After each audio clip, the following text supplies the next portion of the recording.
कि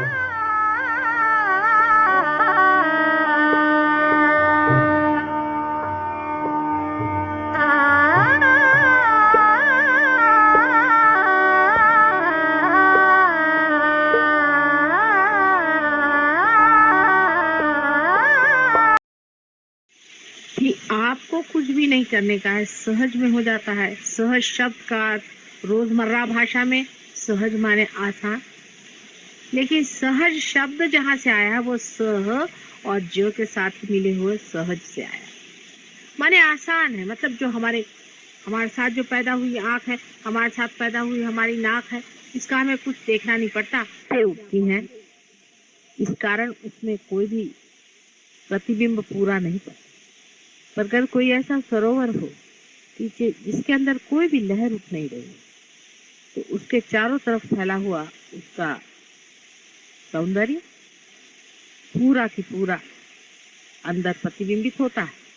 इतना ही नहीं, पर पूरा तादाद हो पाता है। इसी तरह से जब आप किसी भी सुंदर दृश्य को देखेंगे, परमात्मा की रचना की ओर दृष्टि करेंगे, आप निर्विचार हो जाइए।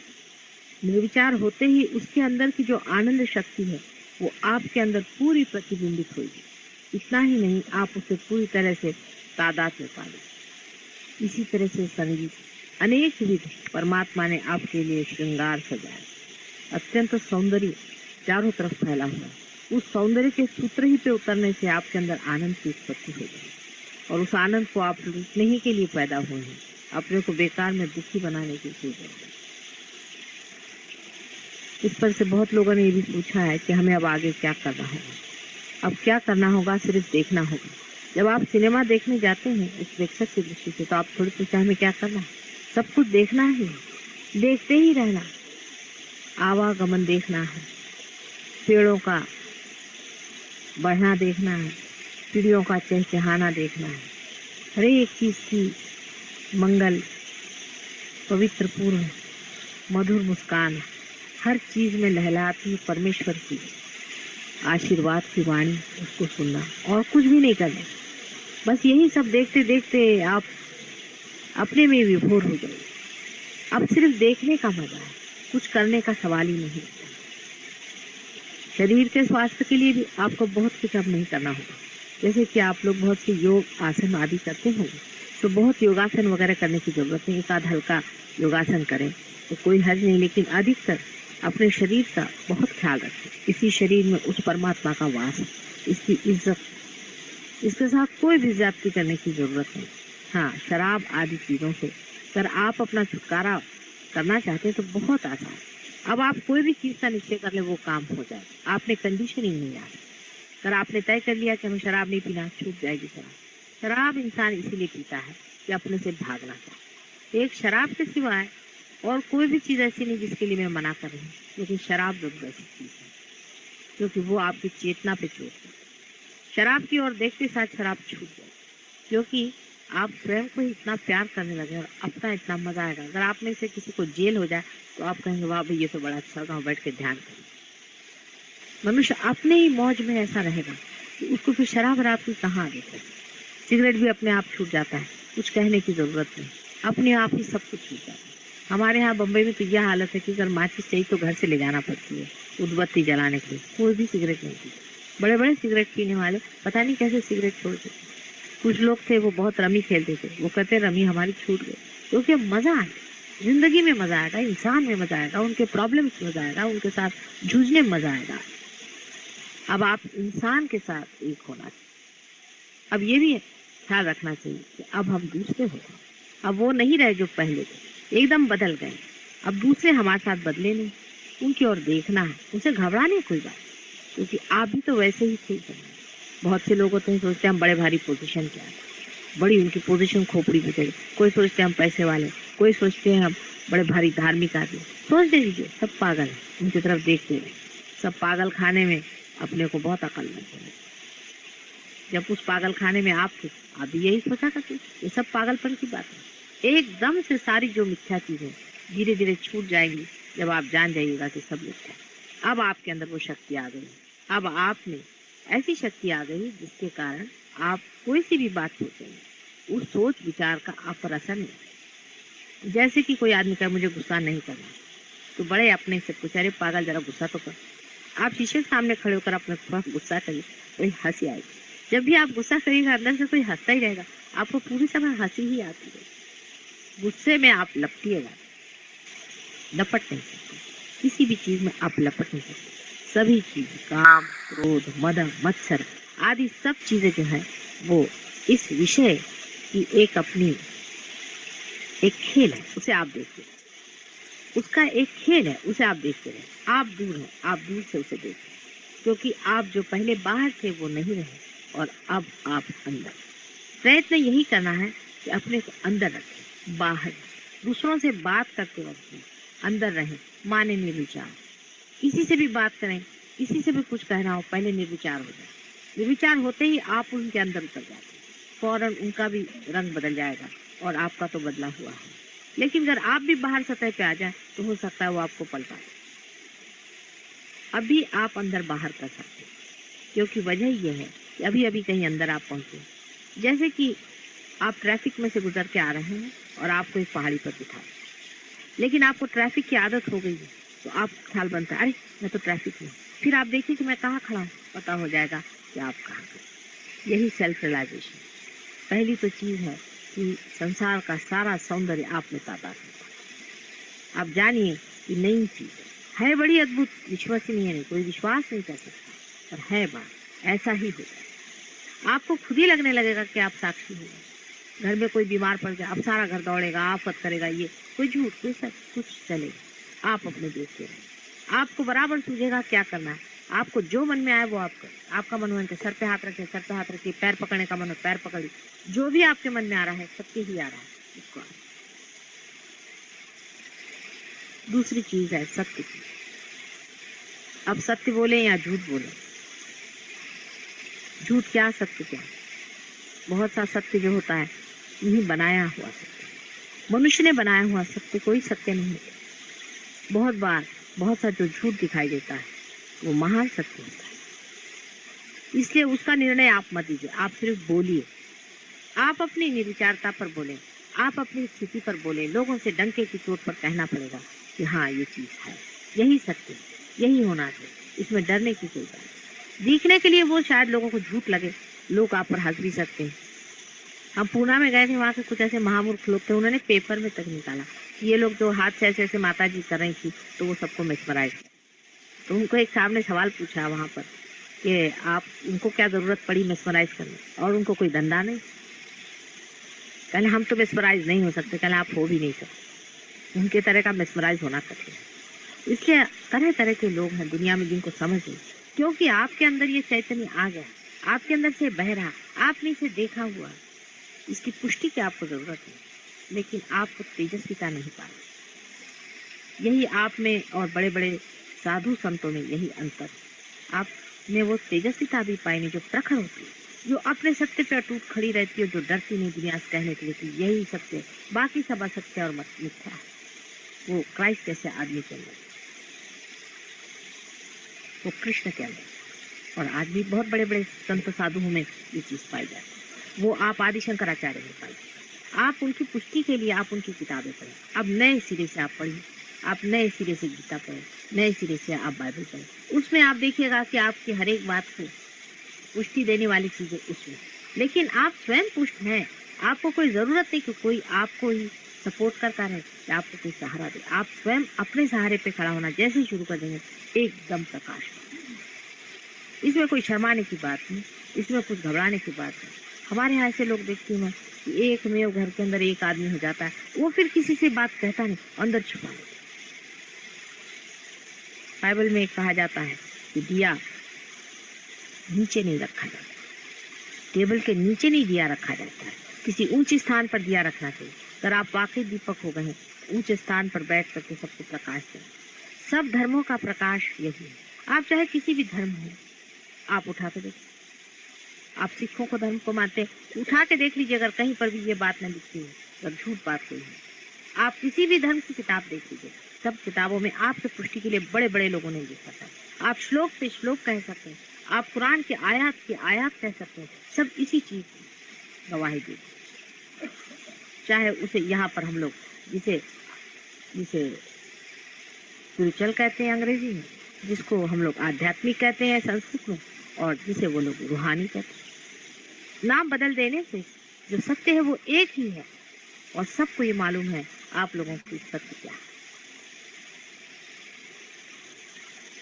तो सत्य की भी कोई व्याख्या तो हो नहीं सकती। सागर की क्या व्याख्या थी, लेकिन क्षण क्षण में आप देखेंगे सत्य ये मिथ्या है, सत्य ये मिथ्या है। आपके वाइब्रेशन से आपका वाइब्रेशन को इतना आप तोल पाइएगा, उससे इतना समझ पाइएगा, जहाँ वाइब्रेशन आ रहा है वही सत्य। आप पत्थर में भी, मिट्टी में भी, हर एक चीज में आप वाइब्रेशन से। कोई अगर आदमी है उसके 4-5 चक्र पड़े हैं, उससे उलझने की कोई जरूरत नहीं। कठिन आदमी आपके बस का नहीं, आपको फौरन आपके हाथ पे गरम गरम आ जाएगा। भागिए वहां कुछ दिनों के लिए, बाद में वो भागेगा, वो खुद ही जलेगा। जिससे भी आपको गरम गरम वाइब्रेशन आए, सोच लीजिए ये अपनी बात नहीं, ये रूहानी बात नहीं। यहाँ पर कोई तो भी अंधेरा है, रोशनी और अंधेरे का युद्ध पूरी समय चल रहा है। आपके दीप इतने सारे जल गए, सारा ही वातावरण बदल सकता है और कुछ दीप और जल। इसलिए अपने दीप को जलाते रखना चाहिए, अपने वाइब्रेशंस को हमेशा तौलते रहे। हमारे फोटो से वाइब्रेशन हर समय आते हैं, उससे कभी बुझते नहीं। आप हमारे फोटो की और अपना हाथ क्या करें। अगर आपने किसी भी उंगली पर देखा कि जिस जगह भी आपको वाइब्रेशन जलते हुए नजर आ रहे हैं, उन सब चीजों का अर्थ होता है। जैसे आप जानते हैं ये मणिपुर चक्र है, और ये आपका शुद्धि चक्र, और ये आपका आज्ञा चक्र, ये आपका स्वादिष्टान चक्र, और ये आपका मूलाधार। बीचों बीच यहाँ पर आपके हाथ के बीचों बीच सहस्त्रार है, पूरा ब्रेड। किसी को भी किसी ने आकर आपसे बता दिया कि फलाने की तबीयत खराब है, हम चाहते हैं कि आप उसके लिए प्रार्थना करें। कुछ करने की जरूरत नहीं, जो आपका चक्र उनका खराब हो उसको आप यूं करके धो लीजिए पानी, बहुत उनको फायदा होता है। यहीं बैठ आपके उंगलियों के इशारे पे सब चीज चल रहा है। आपके अटेंशन पे दिव्यत्व मैंने आज सवेरे बताया था, इसका आप पड़ताला लीजिए। पाँव में पूरे चक्र बने, मनुष्य बहुत बड़ी चीज, बहुत बड़ी। ऐसे हजारों उसके आगे यंत्र फेंक दिए जाए तो भी मनुष्य का यंत्र परमात्मा ने इतना सुंदर बनाया, बस उसकी बिजली चमकाने की बात, वो भी चमक गई। अब क्या रहेगा, रह यही क्या कि बहुत कुछ है, लेकिन अब दीप लेकर सब दूर जाना होगा और देखना होगा क्या, क्योंकि बहुत कुछ। पर थोड़ा सा तो ठीक है, एक दिया जला दिया, उसको बदलिए बैठने की बात ही नहीं। और आप देखिएगा कहाँ, तो दूसरों के मन में, दूसरों के अंतर में, दूसरों के अंतर में जब आप जाइएगा तभी आप जानिएगा क्या है। इसलिए यहाँ पर एक ऑर्गेनाइजेशन की भी बात सोची गई है। हमारे एक अनंत जीवन नाम की एक संस्था मुंबई में चली, उसमें हम कोई मेंबरशिप नहीं रखते हैं। जो रियलाइज हो गए मेंबर हैं, रियलाइज लोग भी थोड़े से ढलक जाते हैं, फिर से रियलाइज होते हैं, कुछ आते हैं ऊपर में, फिर पड़क जाते हैं, फिर से ऊपर आ जाते हैं। ऐसे आप में भी आधे अधूरे कुछ होंगे, कुछ पूरे होंगे, कुछ बिल्कुल गलत। इसलिए हमने बोस साहब से रिक्वेस्ट किया था, आप इन्हीं को चेयरमैन बना लीजिए, जैसा भी करना चाहे कर लीजिए, इनके पास हम सारी लिस्ट कर दें। और आपका घर भी, आपका पता यहाँ पर पास ही में तो क्या है, 10 नंबर किंग जॉर्ज एवेन्यू आपका घर है, और फ़ोन नंबर भी आप इनसे ले लीजिए। इनके पास हम फोटोज़ वगैरह सब भेजेंगे, लेकिन आप बहुत बड़े काम में व्यस्त रहते हैं, इसलिए समय से आप लोग आ जाइएगा। और आप सोच रहे थे शुक्रवार का दिवस बहुत अच्छा है, उस दिन आप लोग अपना मेडिटेशन का कार्य करें, हम वहीं से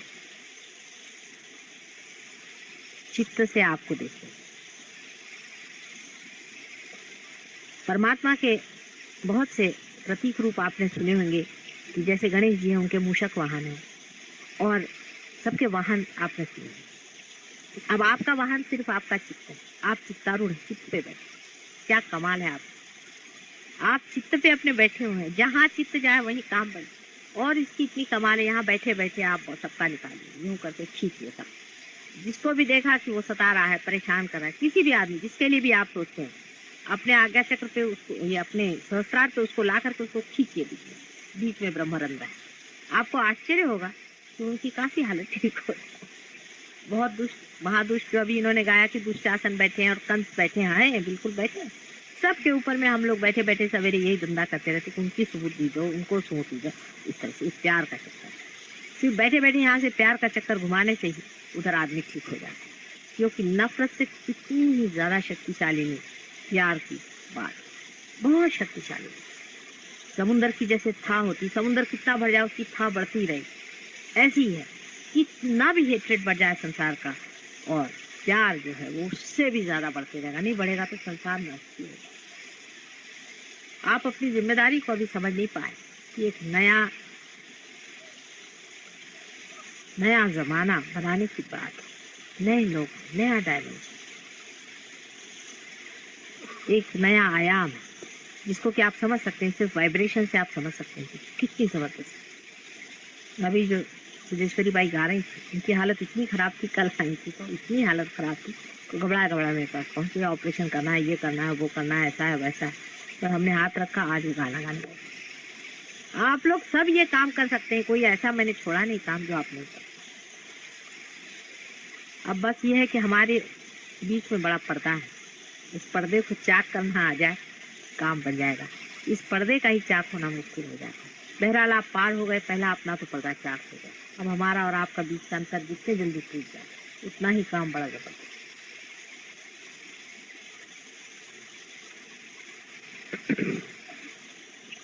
इस चीज में अंत में जो सबसे बड़ी बात हमारे अंदर है वो है प्रेम। हमें प्रेम के साथ तादाद में करना है। जब हम किसी के साथ बात करते हैं पहले सोचने के हमसे प्रेम ही कर रहे हैं, ये सारा ही प्रेम है, इससे आप कुछ गड़बड़ कर ही है। जैसे लोग हमसे कहते हैं आप हर एक को देखो तो रियलाइजेशन दे रहे हैं। अमेरिका में खास कर लोगों को बड़ी परेशानी है कि लोग इसको बुरे चीज के लिए भी इस्तेमाल कर सकते हैं। मैंने कहा क्या बुरा करें, किसी की जागृति करेंगे, किसी को पार ही करें या किसी को ठीक करें। प्यार से आप किसी का बुरा कर ही नहीं सकते। आप ही सोचिए जिस आदमी से आप प्यार करते आप उसका बुरा कभी कर सकते। प्यार की पहचान ही है कि वो कभी किसी का अहित सोचेगा। जो कुछ भी होगा वो हितकारी होगा, वो जाएगा कहाँ, हित ही होगा। बस अपनी इज्जत खुद ही करनी होती है। बस अगर आपने अपनी जैसी जैसी इज्जत करनी शुरू हो गई, आपकी स्थापना अंदर होगी, क्योंकि ये मंदिर है और इस मंदिर की जितनी भी आपने इज्जत करी हुई है उतना ही उसके अंदर परमात्मा का प्रकाश है। आप प्रेम से तादाद में पा सकते हैं, एकदम आप प्रेम से एकाकार हो सकते हैं, बिल्कुल एक स्वरूप हो सकते हैं। आपके अंदर सिर्फ प्रेम ही बह सकता है, जो स्वयं साक्षात चैतन्य भी, वही सत्य ही है और वही सौंदर्य। इस सब चीज से आप एकाकार एकदम हो सकते हैं। निर्विचारता में आप बैठे, क्योंकि निर्विचारता तभी आती है जबकि आप इसको यहाँ से तो निकल चुके हैं, अब यहाँ पर आ गए, इस दशा में आप खड़े, इसलिए आप निर्विचार। आपका ब्रेन जो था वो सोचता था, अब ब्रेन से आपको निकाल करके संसार तोड़ करके आपको यहाँ ले आए। अब यहाँ आप जब पहुंच गए इस जगह से, आप हाथ रख के देख सकते हैं, जो रियलाइज है देखिए, आपको लगेगा इस जगह अर्ध बिंदु है। जो लोग रियलाइज है उन्हें महसूस होगा, जो रियलाइज नहीं है उनको नहीं लग रहा। धीरे धीरे ऊपर नीचे करें, ऊपर नीचे करें, जरा नीचे, रामा नीचे करें। इससे ऊपर में अर्ध बिंदु की दशा, उससे ऊपर में बिंदु है, उसके ऊपर में वलय। ये सब कुछ जो भी सृष्टि करने में बनाया गया था सब मनुष्य के अंदर बना दिया।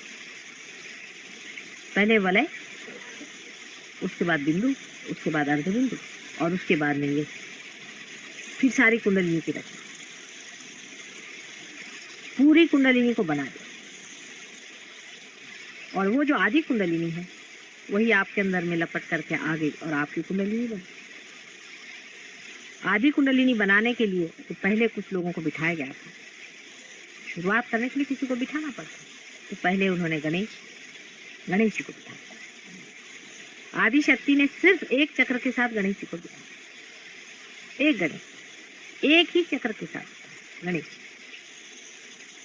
गणेश जी क्या है, सिर्फ पवित्र है, सिर्फ पवित्र। आप इसी को सोचिए कि हमारे बदन पे का समझ लीजिए, कुछ दिनों तक हम नहाए धोए नहीं और मैल देते, एक सोचिए अभी यहाँ पर भी वाइब्रेशन है, यहाँ वाइब्रेशन, और उसको निकाल करके हम इकट्ठा कर दें तो जो जड़ तत्व है उसके अंदर तो वाइब्रेशन ही वाइब्रेशन हो जाए, यानी सिर्फ पवित्रता के बिल्कुल पुंज है, क्योंकि he is an eternal child of अनंत के बालक हैं, उनके जैसा बालक संसार में मिला। सिर्फ पवित्र ही पवित्र है, उनका सारा प्यार ही पवित्रता है।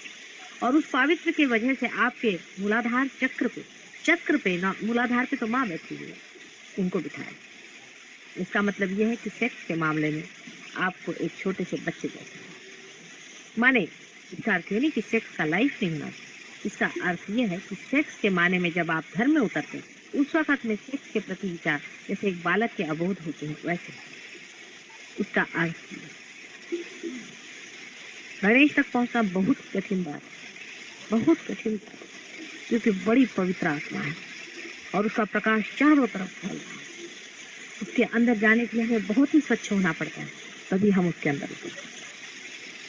एक वो और उनकी माँ के सिवा वहां कोई भी बैठे नहीं। उसके बाद दूसरा चक्र लेकर के वो जब आए तब उन्होंने ब्रह्मदेव की रचना करी, किंतु वो करी उल्टे ढंग से। జై శ్రీ మాతాజీ అండి. ఒక్క క్షణం ధ్యానంలో ఉందాం, దాని తర్వాత తెలుగులో అనువాదం సంక్షిప్తంగా చూద్దాం.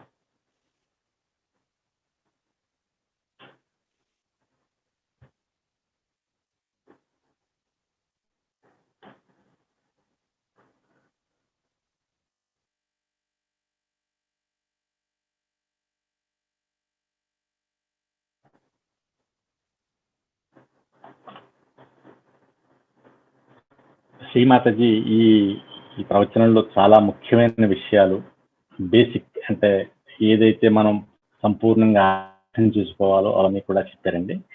సంక్షిప్తంగా తెలుగులో చూద్దాము. శ్రీమాతాజీ ఏమన్నారంటే కనుక, సహజయోగంలోకి వచ్చిన తర్వాత మనం ఏమి చెయ్యాలి అని అడుగుతూ ఉంటారు. మనం ఏమీ చేయవలసిన అవసరం లేదు. సహజ యోగంలోకి వచ్చిన తర్వాత మనం ఏమీ చేయనవసరం లేదు. కానీ చుట్టూరా ఉన్న ప్రకృతిని తిలకించండి, భగవంతుని యొక్క సృష్టిని తిలకించండి, పక్షుల యొక్క రాగాలను విని ఆనందించండి, చిన్నపిల్లల యొక్క పవిత్రమైన అమాయకమైన నవ్వులను చూసి ఆనందించండి. భగవంతుని సృష్టిని చూస్తూనే మీరు ఆనందంతో నిండిపోతారు. మీరు ప్రత్యేకంగా ఏమీ చేయవలసిన అవసరం లేదు. సహజ అంటే సులభం, మనతో జన్మించింది. అంటే మన కళ్ళు ముక్కు ఎలా వచ్చాయో కూడా అదే విధంగా ఈ పూర్ణ యంత్రం మనతోటి జన్మించింది. ఈ శరీరం గురించి కూడా మనం ఎక్కువ ఆలోచించక్కర్లేదు. దాని ఆరోగ్యం అదంతా అదే చూసుకుంటుంది. కొంచెం యోగా అది చేయొచ్చు, చిన్న చిన్న ఎక్సర్సైజ్ చేయొచ్చు. అది ఎలా ఉంటుందంటే, ఒక ప్రశాంతమైన సరస్సులో చుట్టూరా ఉన్న ప్రకృతి ఎలా ప్రతిబింబిస్తుందో అదే విధంగా మనలో నిర్విచారత వచ్చినప్పుడు భగవంతుని యొక్క స్వరూపం మనలో ప్రతిబింబించడం ప్రారంభిస్తుంది. సో ఆ స్థితిలో నిర్విచారతలో ఉన్నప్పుడు భగవంతుని యొక్క సృష్టిని చూసినప్పుడు ఆయన సృష్టించిన ఆనందాన్ని మనం పూర్తిగా పొందుతాం. సహజయోగులు అనుకుంటే గనక ఈ సారాయి అయితేనేంటి, మత్తు పదార్థాలు అయితేనేంటి, సిగరెట్లు అయితేనేంటి, వీటన్నిటిని వదలాలి అనుకుంటే తత్క్షణం వదిలే స్థితి మనలో సంపూర్ణంగా ఉంది. మనల్ని మనం ఎప్పుడైతే గౌరవించుకోవడం మొదలు పెడతామో, ఈ వ్యసనాలు వాటంతట అవే మనల్ని వదిలి పారిపోతాయి. ఇంకా కొంతమంది ఇంకా ఏం చేయాలి అని అడుగుతుంటారు. శ్రీమాతాజీ అన్నారు, మనం ఏమీ చేయనవసరం లేదు, గమనించాలి. మనల్ని మనం ఎప్పుడూ గమనిస్తూ ఉండాలి. ఎప్పుడైతే ఈ గమనము అనేది మనలో స్థిరపడుతుందో ఈ వ్యసనాలన్నీ కూడా మనల్ని వదిలి పారిపోతాయి. అది ఎలా అంటే, మన కోపం వస్తుంది అనుకోండి, దాన్ని చూసి నవ్వే స్థితి ఉండాలన్నమాట. ఎప్పుడైతే మనం అలా మన కోపాన్ని చూసి మనం నవ్వుతామో, ఈ బాధలు అంటే కామ క్రోధ మద లోభ మాత్సర్యాలు ఏవైతే ఉన్నాయో మనం వాటిని చూడడం అనేది ఎప్పుడైతే జరుగుతూ ఉంటుందో అవి మనల్ని విడిచి వెంటనే పారిపోతాయి. ఎందుకంటే మన చిత్తం ఇప్పుడు లోపల ఉంది, బయట లేదు. ఈ స్థితిలో మన జీవితాన్ని ప్రతి క్షణం ఆనందించే శక్తి మనలోకి స్థిరపడుతూ ఉంటుంది. సమస్యలను చూసినా కూడా సాక్షిభావంలో నిర్విచారతలో చూడడం వల్ల వచ్చే ఆనందాన్ని మనం పొందగలిగే స్థితి ఉంటుంది. ఇప్పుడు మనం సహజ యోగులం, మనలో పూర్తి మార్పు వచ్చింది. మనం ముందరలా లేము, మనలో పూర్తి మార్పు వచ్చింది. నిర్విచారతలో ఆనందకరమైన ఒక స్థితి వచ్చింది. నిర్విచార స్థితి అనేది లేకపోతే కనుక మనం చుట్టూరా ఉన్న ఈ పరిస్థితుల యొక్క ప్రభావంలోకి వెళ్ళిపోతాం. మనం ఇప్పుడు దేన్ని చూసి భయపడాల్సింది లేదు, కంగారు పడాల్సింది లేదు. ఎందుకంటే మనలో సంపూర్ణమైన మార్పు వచ్చింది. మనం నిర్విచారతలో ఉన్నాం. కొంతమందిని చూస్తే కనుక వాళ్ళ పదవులను చూసి, ఆస్తులను చూసి అహంకారంతో చాలా గొప్పలు పోతూ ఉంటారు. కానీ వీళ్ళందరూ మూర్ఖులు అని గ్రహించండి, గమనించండి, నవ్వండి. కానీ మనం ఎప్పుడూ నిర్విచార స్థితిలో ఉండేలా చూస్తూ ఉండండి. మన ఇంట్లో అస్వస్థులు అయ్యారనుకోండి, అనారోగ్యంగా ఉన్నారు, కంగారు పడుతూ ఉంటారు. కానీ మీరు మాత్రం నిర్విచారతలో ఉండి గమనించండి. మీ గమనంలోనే పక్క వాళ్ళకి పూర్తి బెనిఫిట్ వచ్చే అవకాశం ఉంది. ఈ స్థితిలో ఉంటే కనుక మీకు ప్రపంచంలో ఏ పుస్తకం చదివినా అందులో సహజ స్థితి గురించి ఎలా చెప్పారనే తెలుస్తుంటుంది. ఏ గ్రంథం చదివినా, బైబిల్ చదివినా, ఖురాన్ చదివినా, ఆదిశంకరం చదివినా ప్రతి విషయంలో కూడా సహజ స్థితి గురించే వాళ్ళు మాట్లాడారు అన్న స్థితి మీకు కనపడుతూ ఉంటుంది. ప్రతి విషయంలో సహజ స్థితి కనపడుతూ ఉంటుంది. ఇంకో విషయం ఏంటంటే కనుక ఈ సత్యం మీకు తెలిసింది. ఇప్పుడు ఈ నిజం ఏమిటి, అబద్ధం ఏమిటి అనేది ఒక ప్రశ్న మన ముందర ఉంటూ ఉంటుంది. నిజం చెప్పాలా, అబద్ధం చెప్పాలా? కానీ మనిషి చేసే నిజం నిజం కాకపోవచ్చు. అది నిజంలా కనపడినా కూడా అది అసత్యం అయి ఉండొచ్చు. కానీ అబద్ధంలా కనపడినా కూడా అది సత్యమై ఉండొచ్చు. అది మీకు చైతన్య రూపం వల్ల క్లియర్గా తెలుస్తుంది. అది తెలిసిన తర్వాత సత్యము అని మీరు ధైర్యంగా ప్రకటించాలి. భయపడవలసిన అవసరమే లేదు. ఎందుకంటే మనలో ఈ దీపం వెలుగుంది, దాని యొక్క కాంతిలో మనం విషయాలను చూడగలుగుతున్నాం. బైబిల్లో చెప్పారు ఆల్రెడీ. ఏమంటే కనుక దీపాన్ని బల్ల కింద పెడితే లాభం లేదు, బల్ల పైన పెడితే దాని యొక్క కాంతి 4 మూలలా ప్రసరిస్తుంది. అదేవిధంగా మనలో వచ్చిన ఈ దీపం యొక్క కాంతిలో మనం తెలుసుకున్న సత్యాన్ని ధైర్యంగా నలుగురికి ప్రకటించవలసిన సమయం వచ్చింది. కొంతమంది మూర్ఖులు శ్రీమాతాజీ వశీకరణ చేస్తున్నారు అని అన్నారు పుణాలో. కానీ శ్రీమాతాజీ అలా చేయవలసిన అవసరం ఏముంది అని అడిగితే కనుక వాళ్ళ దగ్గర జవాబే లేదు. మనం ఏంటి, ఈ బ్రహ్మం ఒక్కటే అన్న సంగతి మనం తెలుసుకున్నాము. ఆ యొక్క శక్తి మన చేతుల్లో, పాదాలలో పూర్తి అనుభూతిని మనం పొందుతున్నాం. ఈ చైతన్యాన్ని మనం జాగ్రత్తగా మంచి స్థితిలో ఉండేలా చూసుకోవాలి. శ్రీమాతాజీ అన్నారు, నా ఫోటో నుంచి ఎప్పుడూ చైతన్యం వస్తూనే ఉంటుంది. మీరు నా ఫోటోకేసి మీ చేతుల్ని ఉంచినప్పుడు మీ చక్రాల యొక్క స్థితిని మీరు తప్పకుండా తెలుసుకోగలుగుతారు. ఎవరి దగ్గరైనా వైబ్రేషన్స్ అంటే చైతన్యం సరిగా లేదు, వేడిగా ఉంది అంటే కనుక వాళ్ళని అవాయిడ్ చేయడం మంచిది. కొంత సమయం అయిన తర్వాత మనం కొంచెం నిష్ణాతులైతే వాళ్ళు మనల్ని చూస్తే పారిపోతారు. శ్రీమాతాజీ అన్నారు, అన్ని యంత్రాల కంటే మనిషి అని ఈ యంత్రం, భగవంతుడు చేసిన ఈ యంత్రం అత్యంత గొప్పది. శ్రీమాతాజీ ఏమన్నారంటే, ఆత్మ సాక్షాత్కారం పొందిన వ్యక్తులందరికీ కూడా లైఫ్ ఎటర్నల్ ట్రస్ట్ అనేది ఒకటి నేను పెట్టాను. ప్రతి ఆత్మ సాక్షాత్కారం పొందిన వ్యక్తి కూడా అందులో మెంబర్ ఆటోమేటిక్గా. నేను ఎక్కడ ఉన్నా కూడా మిమ్మల్ని నా చిత్తంతో గమనిస్తూ ఉంటాను అని చెప్పారు. శ్రీమాతాజీ ఇంకోటి ఏం చెప్పారంటే కనుక, మూలాధార చక్రం, ప్రతి చక్రం ఒక్కొక్క దేవీ దేవతలు ఉన్నారు. అందులో మూలాధార చక్రం శ్రీ గణేశుడు, ఆయన యొక్క వాహనం ఎలుక. అదే విధంగా సహజయోగుల యొక్క వాహనం వారి చిత్తము. మనం చిత్తారూఢులు అని అన్నారు శ్రీమాతాజీ. అంటే మన చిత్తం ద్వారా మనం ఎక్కడికైనా ప్రయాణించి ఆ పరిస్థితిని చక్కదిద్దే శక్తి మనందరికీ ఉంది అని చెప్పారు. ఇంకొక అత్యంత ముఖ్యమైన విషయం ఏం చెప్పారంటే కనుక, ఈ వైబ్రేషన్స్ ఎలా ఉపయోగించాలి. శ్రీమాతాజీ ఒక యోగినికి, ఒక ఆవిడికి పాటలు పాడలేని స్థితిలో ఉంటే కనుక ఆవిడకి వైబ్రేషన్ ఇవ్వడం ద్వారా వెంటనే ఆవిడ నార్మల్ అయ్యి ఎలాగ పాడారు అనేది ఒక ఉదాహరణ చెప్పారు. శ్రీమాతాజీ ఏమన్నారంటే కనుక, మనకి శ్రీమాతాజీకి ఉన్న ఒకే ఒక మధ్యలో ఏంటంటే కనుక విచారాలు అనే ఒక తెర. ఈ తెరని ఎప్పుడైతే మనం తొలగించామో, ఎప్పుడైతే మనం నిర్విచారతలో ఉన్నామో, మనం శ్రీమాతాజీ సన్నిధిలోకి వచ్చేస్తాం. శ్రీమాతాజీ ఇంకోటి ముఖ్యమైన విషయం చెప్పారు ఏంటంటే కనుక, అది ప్రేమ. ఈ ప్రేమ శక్తియే అన్ని పనులు జరిపించేది. ఈ శక్తి ప్రపంచంలో ఉన్న ఎంత ద్వేషం ఉన్నా కూడా దాన్ని పూర్తిగా ఓడించే శక్తి ఈ ప్రేమకు మాత్రమే ఉంది. ఈ ప్రేమ ఒక అత్యంత సాగరం లాంటిది. దానికి ఒక అనంతం అన్నమాట. ఎంత ద్వేషం ఉన్నా కూడా దాన్ని పూర్తిగా నాశనం చేసే శక్తి ఈ ప్రేమ శక్తికే ఉంది. ఈ ప్రేమ శక్తితో మనం అందరం తాదాత్మ్యం పొందాలి అని చెప్పారు. మనం అందరం తాదాత్మ్యం పొందే స్థితి కూడా ఉంది. నిర్విచారతలో ఉన్నప్పుడు మాత్రం అది వస్తుంది అని చెప్పారు. ఈ శక్తిని, ఈ ప్రేమ శక్తిని ఎవరు దురుపయోగం చేయలేరు. ఎందుకంటే ఈ ప్రేమ యొక్క మూలం ఏంటంటే కనుక పక్కవాడికి మంచి చేయడం అనేదే. అందుకని ఈ ప్రేమతో మనం ఎవరికి మనం హాని చెయ్యలేము అని చెప్పారు. ఈ ప్రేమ శక్తియే సత్యము, చిత్తము, సౌందర్యము, ఆనందము. సో ఈ ప్రేమ శక్తితో మనం పూర్ణ ఏకాకారిత పొందడమే మన యొక్క ధ్యేయము అని చెప్పారు. అదే కాదు, మనంతా ఈ స్థితిని తప్పకుండా పొందగలిగిన అర్హత, పూర్తి స్థితి ఉన్నవాళ్ళము అని చెప్పారు. ఈ నిర్విచారిత అనేది మనకి ఆజ్ఞాచక్రం దాటిన తర్వాత వస్తుంది. ఈ దేహము మనకి ఒక దేవాలయం.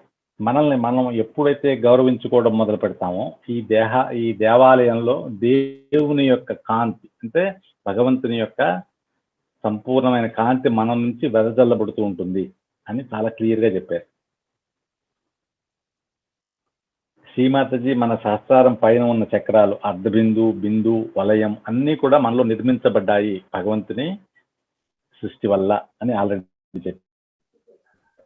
ఆది కుండలినియే మనలో కుండలిని తల్లిగా అయ్యింది అని చెప్పారు. భగవంతుడు గణేశుడు మొట్టమొదటి దేవుడు. ఆయన మొదటి చక్రంలో, మూలాధార చక్రంలో స్థాపించబడ్డాడు. ఆయన సంపూర్ణ పావిత్ర్యత, సంపూర్ణమైన పవిత్రతతో కూడిన కాంతి పుంజం, అనంతమైన పసివాని తత్వం, అనంతమైన బాలుని తత్వం అన్నమాట. ఎప్పుడైతే ఈ స్థితిలో ఉంటారో మన పునరుత్తి గురించి వచ్చే ఆలోచనలన్నీ కూడా అనంతమైన ఒక అమాయకుడైన బాలుని యొక్క విధానంలాగా మనం దాన్ని ముందరకు తీసుకెళ్తాం. ఆయన అనుగ్రహానికి పాత్రలు కావాలి అంటే కనుక మనం అత్యంత పవిత్రులమై ఉండాలి అని చెప్పారు. దీని తర్వాతది స్వాదిష్టాన చక్రం. మనం రేపు ఈ యొక్క స్పీచ్ యొక్క 2వ భాగం మనం రేపు విందాం.